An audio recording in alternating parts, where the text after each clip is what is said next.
Hello there everybody, and welcome to the first episode of my tutorial series for beginners for Keeper Roguelike. In this series we're going to explore all the basic functions, the mechanics, and all the things you need to know to enjoy the game. It will last 3 or 4 episodes, and every episode will be roughly 30 minutes, and it's a let's play style thing, so we're going to explore the game alongside while it's running, so you can also play along if you'd like to. We are going to get started right away and fire up a new run. Keeper Roguelike, like the name implies, is a permadeath game, which means the keeper character that you here select, if he dies, she dies, game's over, you have to restart.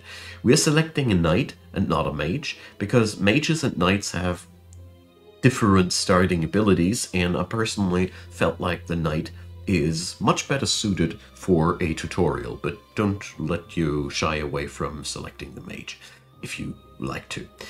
This is going to be also your strongest character in your dungeon, so it's a double-edged sword, strong fighter, but if you lose the fight, you lose the game. Fun.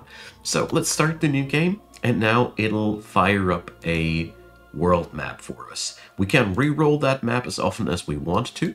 We can also select what kind of home map biome we have with that, and as you see there's different spots around you. The red ones are the main villains. We need to eradicate the main villains to win the game. This is how you win one party or one match of Keeper Roguelike. The smaller ones, the yellow lesser villains, give you development points to get stronger, so you can re-roll that to your own liking. There can be also green dots, which are allies, or just these small neutral camps. There can be also shops, or as you see there's really a lot of diversity that you can go for, and my personal recommendation is just go crazy, as there is a huge world that you cannot see, and select the very first world that sounds great for you, because this game thrives upon dying and repeating, so your first world won't be the one that you're winning the game with, I bet. Anyways, we selected something here. I will confirm that, and let's go into the actual game.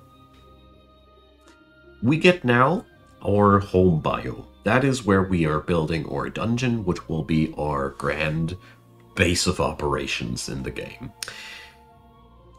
We hit the spacebar. No, we don't need to hit the spacebar. Down here you can see that the speed is paused. This is our main character, the keeper, and here are our imps. Hold down the right mouse button to scroll around, or use the arrow keys to your own liking.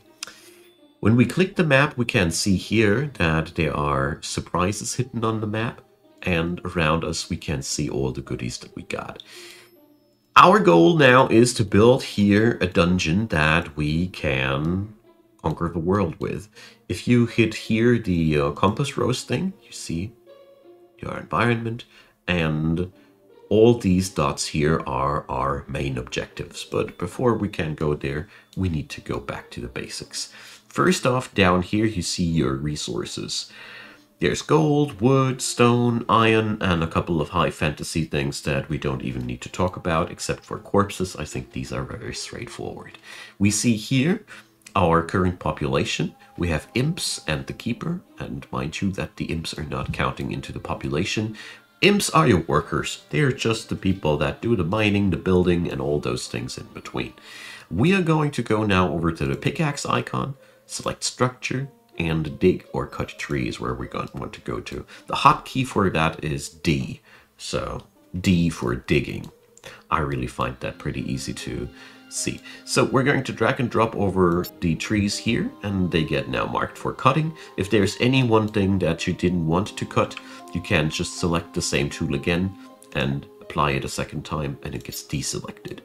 So, since I don't want to build my dungeon above the earth, you could though if you'd wanted to, we're also going to order to dig a little bit here into the mountain. And now we hit the spacebar, and we can see how our little dudes go to work. So, over here, we're digging into the mountain. This doesn't yield any resources, as the stone that you see there is granite, and therefore we need to find that stuff from somewhere else. And also notice that the wood doesn't go anywhere. we need to put up a storage zone for that, for resources. So, since I don't want to store my things above Earth where we will get attacked a lot, which is just what will happen in the course of the game, we are going to go over here and now structure and order downstairs. We select that and put it right into the middle of this thing here. And there we go. So now we can select this button here to go downstairs. You can also use the semicolon and dot button for hotkeys there to go up and down. And down here, let's use the mouse wheel to zoom out. You see that we have granite that we can mine out. And when you click here, you see a bigger version of what we got here. This is where we're going to set up shop, because after all, we are building a dungeon, aren't we? So it's up to you how you want to pull it off. In all honesty, it is your dungeon. Go crazy. It is a sandbox game after all.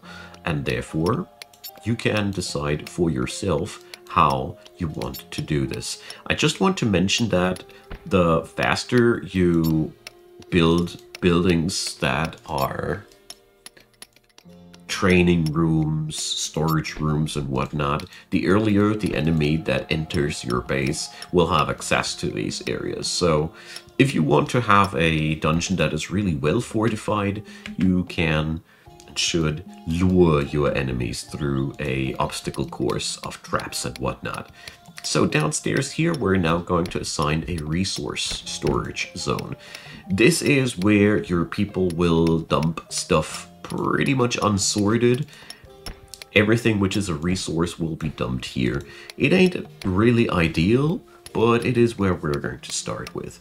So here again, you can also unassign it by just double selecting that. Okay, so we are now going to press the hotkey 3 to speed up the game. You can speed up to very fast with the hotkey 4. As you can see here, our little imps are going crazy now.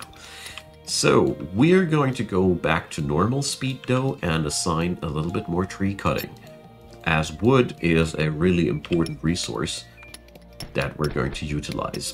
So our very first goal for this game will be to set up a little bit of an army to plunder and menace the environment. And you see here already that a lot of people are applying to be our new friends. Goblin artificers, though, are no fighters, as the name implies. They are crafters. Up here, though, there is a goblin warrior. Now, you see that he requires to have at least one wooden training dummy and one basic bed. So, in this game, you don't need to do anything else to hire these guys rather than setting up one bed here out of the living area. And there is a lot of comfort things. I'm going to go over these later, but you can always get started just with a basic bed and plot them down on the ground. Every bed is one fighter, so to speak, and we're also going to go now next into the training room menu and set up a couple of training dummies. Here the same logic applies. Every fighter needs his own training dummy. Your Dark Lord will also use these training dummies, by the way. So if it bothers you that your imps are doing the wrong thing because we want those beds, you can go here into the structure menu, orders menu, and prioritize tasks. The hotkey for that is A. So we prioritize these, or hotkey A as you see there, and now the imps go immediately to work and do the rest of the stuff later. Pretty useful things. Okay, so now we can just click that Goblin Warrior, and he is part of our population. There we go. That's all we need to do. So let's get back to digging and start digging out a couple of extra tunnels here, so we can get ourselves some extra room to work with. You can always hire extra imps, but these cost you gold. So gold can be acquired via either raiding the environment, or you can mine it out of the depths. But while there is, you can always build it downstairs if you want to, and I don't know how deep the Z layers actually go. I haven't tried that out yet. But what I did find out is The deeper you go, the more dangerous the things that you will eventually excavate. So handle that with care. But technically, let's do that here right away. When we go downstairs, there's lots of new resources. The green ones are forest or wood deposits, and the gray ones are, again, granite. If you spot some gold ones, congratulations, you've struck exactly that, gold. So we're going to expand this little thing here. And now it's dark down here, so we're going to go into the installations menu, and here we have lots of different goodies that we can build. We're looking here for the torches, as these are absolutely free sources of light. Standing torches are luxurious sources of light, but for now we don't need to worry about these. So select the torch, and when you select the grid on the floor, it'll latch onto the wall like that. Your people are unhappy if they have to work in the dark. Besides that, I personally think the dungeons look much nicer if they have some lighting. There we go. Here's the same rules apply. We can just hit the A button and increase the priority on the torches. I think this is a really, really good thing. Okay, so our dungeon is fairly operational already, but there's a thing that we are still missing, and that is crafting. So let's set that up. We're going to set up a little crafting shack over here. And if ever you want to dig out something, and there is, like in a grid like this, wait a sec. In a grid like this, if there's any blank spots, let's say there would be here, no yellow grids, congratulations, you found a hollow spot. You can, as a matter of fact, scan the area for hollow spots just like that. Look, we don't know that there is no ground here, but the game does know. So here, this is the rest of the body of water that is automatically not assigned. This way you can look for cavities if you have the stomach to do so. So we can also set up lots of other things that we haven't researched yet. For example, bookcases. Bookcases would allow us to recruit mages, so let's recruit a couple of warriors instead, but currently we don't have that technology yet. There's lots of different things that we can build here. All the farming buildings, for example, we cannot build, and let's see, crafting benches, we lack a couple of them that we cannot build yet. Traps we cannot build at all. So you see, there is a lot of things. What we definitely can and should do, our keeper is in fight with a rat soldier. Sorry. So, like I said, you sometimes will just get attacked. Or I think I don't know if I said that already, but your dungeon will get randomly invaded. So here we have an attack by a rat soldier, and our keeper, well, let's just send him into this thing, and he's just killing things. Here we have now control over our keeper. He's pretty well equipped, and you can either control him with a numpad or just click on baddies. For now, we're just going to click on baddies and do this like that. No. There we go. So we are now going to exit the control mode, and what happened was that out of nothing, as you see there, enemies spawned. This will happen every now and then. At the beginning of the game, your keeper is really able to just deal with whatever is happening around you. I'm going to go over the combat attributes later. There we go. So here, there's more of that action. You can't just click these guys. Well, usually you can. Or you can just walk towards them with a numpad. Alright. Going to exit the control mode. That was not what I had planned, but, well, it's not that much of a big deal right now. It is also a really good showcase, though, how important it is to get yourself some soldiers up and running as quick as possible, as you see you're getting attacked quite quickly. Although those rat soldiers, they were really just Well, not too dangerous individuals. Okay, back to topic. Let's go to crafting. We're going to set up 2 workshops here and a storage zone for equipment. The storage zone for equipment is just as the resource storage zone, a unfiltered one and pretty raw. As you see here, we have specialized containers for pretty much everything later down the road. That is pretty important to get these later, but right now we can pretty much deal without there. So now we are going to click on one of those crafting benches with the left mouse button, and we are now going to order a full suit of gear. As you see here, one of my goblin warriors immediately goes to the task and crafts some. We need in the total 3 suits of gear, as we have 3 goblin warriors, but luckily there comes a goblin artificer. Wonderful. So I'd say we're going to build ourselves yet another wooden dummy to get ourselves our 4th soldier going.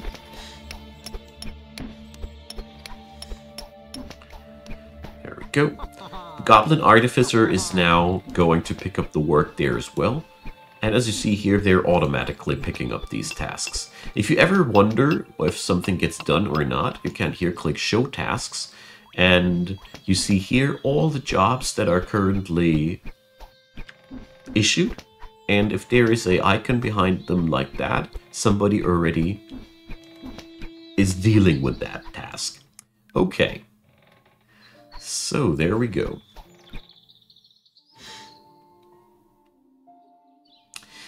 To make sure that your goblins are well equipped, we're going to wait out that autosave. You can now click into this here, and you see here now we get an overview of all our goblin soldiers. We can now select them. There's the character sheet, and the most easy way to get that gear that you just produced to the people is just click Assign Gear. And as you see here, all the produced stuff has been already grabbed. If there is gear available for your people, it will be distributed like that. But your soldiers also have a automated AI that will just grab the gear automatically, so you don't need to worry about that. But if you want to make sure that they're geared out fast, you better do it like that. So you, well, if you are in a hurry, that is. Okay, as you see, automated, your minions do a lot of things fully automated, and you don't need to hand assign things. But if you'd wanted to, you could also just pick up one of your dudes and drag and drop them. Here I have the left mouse button held on one of those workbenches, and then you can manually force the artificer on that workbench, or whoever you want to.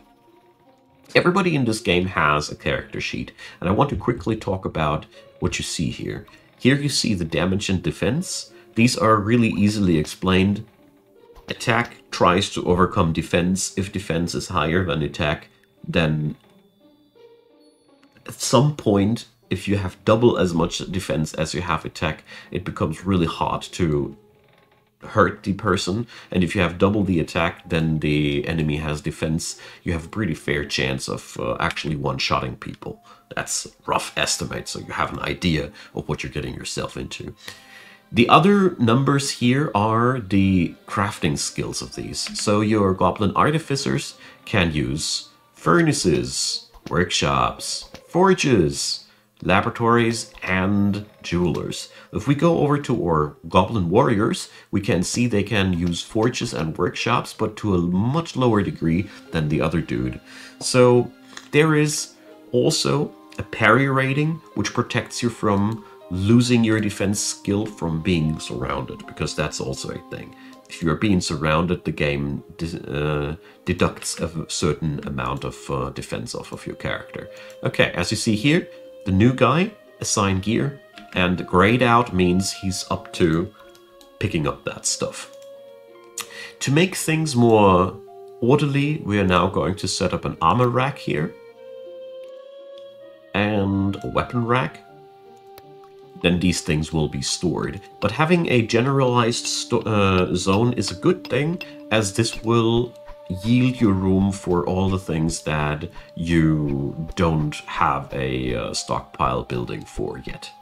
Okay, now let's get into the actual raiding part. As my goblin warriors are now, well, they can train, as you see here, up to a limit of 9 points. And this guy, the new guy, is not trained yet. You see, though, that they're not exceeding a 3. That is because the wooden training dummy is not capable of training anybody past 3. That's just as tragic as it is.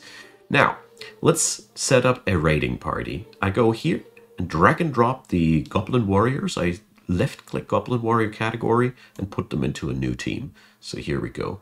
You can also individually drag and drop people into the list, so if we'd wanted to, we can do it like that. You can assign your teams however you want to, and you can disband teams right away there. So, to get something done, we now hit the control button, and now we go into turn-based mode. So, with a numpad, you can control these, or you just click there, and we use the stairs. And now, over here on the map, we see those question marks. These are locations that we're going to raid now. As you see there, I'm using the numpad. The blokes of mine are following me. And currently we're in leader control mode. This is a very beginner-friendly way, as the rest of the party is now automatically controlled by the AI. If you change that though, you can control everybody turn by turn, full control. So no jiggly-jaggly, uncool moves from your characters. You can decide for yourself how easy or how hard you want to do it for yourself. So, there's a door. I just walk into it to attack it. This is how you do things in this game, just bumping into things. And in here, we have now the enemy. As you see here, there's a peasant family living together with their animals inside the house. So, the peasant have stats there, 16 defense, 19 attack. So our dudes have over the board more stats than these. So I'm going to go now diagonally into there.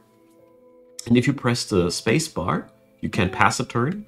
And as you see there, your dudes are doing the whole work for you as well, if you don't want to attack. The dude with the purple circle around himself is the settlement's leader. Taking him down will basically destroy the settlement. So there we go.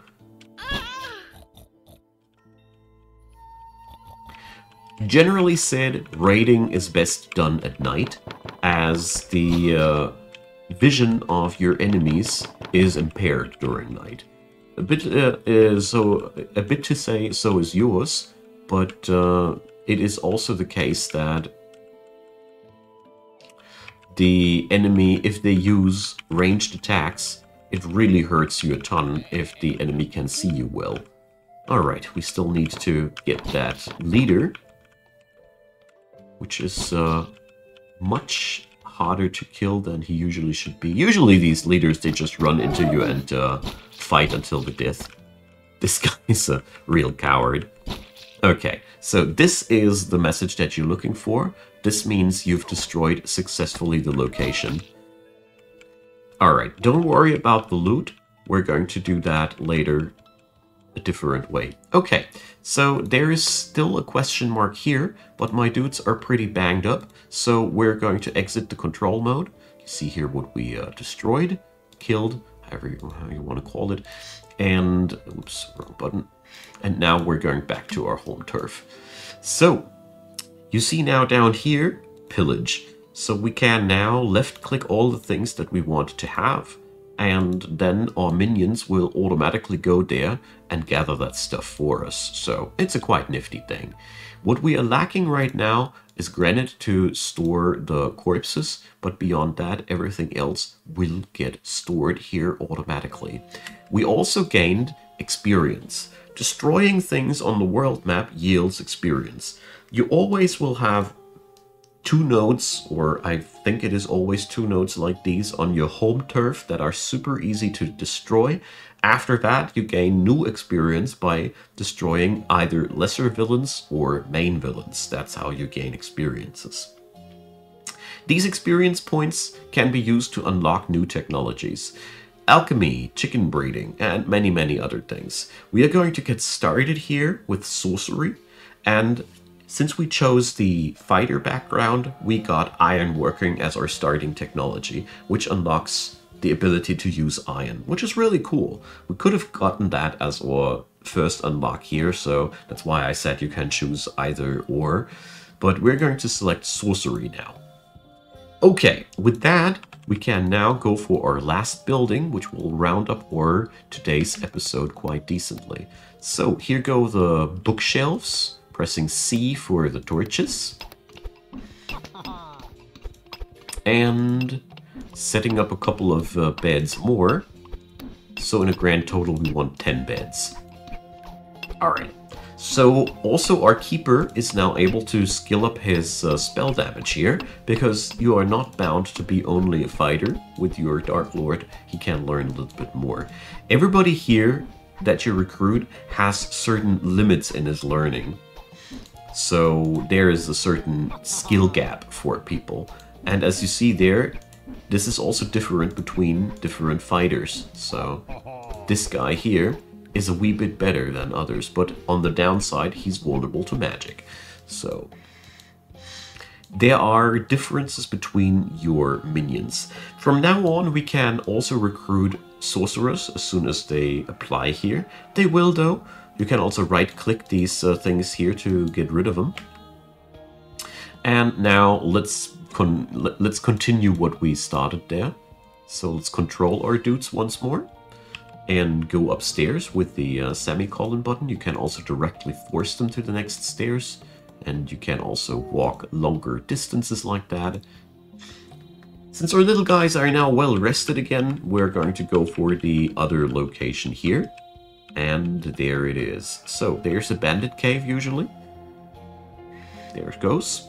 So as you see here, they have pretty high attack, pretty low defense. So we're going to let other people step up here. So one of my dudes died, so we have to choose a new team leader. If your leader dies, that's what you have to do. What I did wrong here was getting surrounded, and I strongly recommend you to avoid that wherever you can. Getting surrounded is bad. This guy is firing arrows. If somebody does that, does something like that to you, it's a very wise choice to just run straight into their faces and make sure they cannot anymore. There we go. The tribe of the bandits has been destroyed. Wonderful. We've sadly lost one of our warriors, but I gotta say, your warriors are the first to die usually. So there's been a lot of bandits there. And as you see there, we gained progress to our next level. That's where we leave off for this very first episode, as we can now recruit new goblin wizards. That's excellent. So let's fetch them a new suit of gear. And we're going to talk about these things in the next episode, though. Thank you a lot for watching. Drop me your comments down below, a thumbs up if you appreciate it, and consider subscribing. Check out the description box where you can find a lot of other interesting links. Among these, of course, my Discord, my Twitch, my Patreon, PayPal, or Buy Me a Coffee. If you'd be so kind to support the channel, I'd be more than grateful. That all being said, thanks a lot for supporting, and thanks a lot for being around. I hope you enjoyed, and next episode we're going to go a little bit deeper and start working with granite and iron. See you there, and have a good one.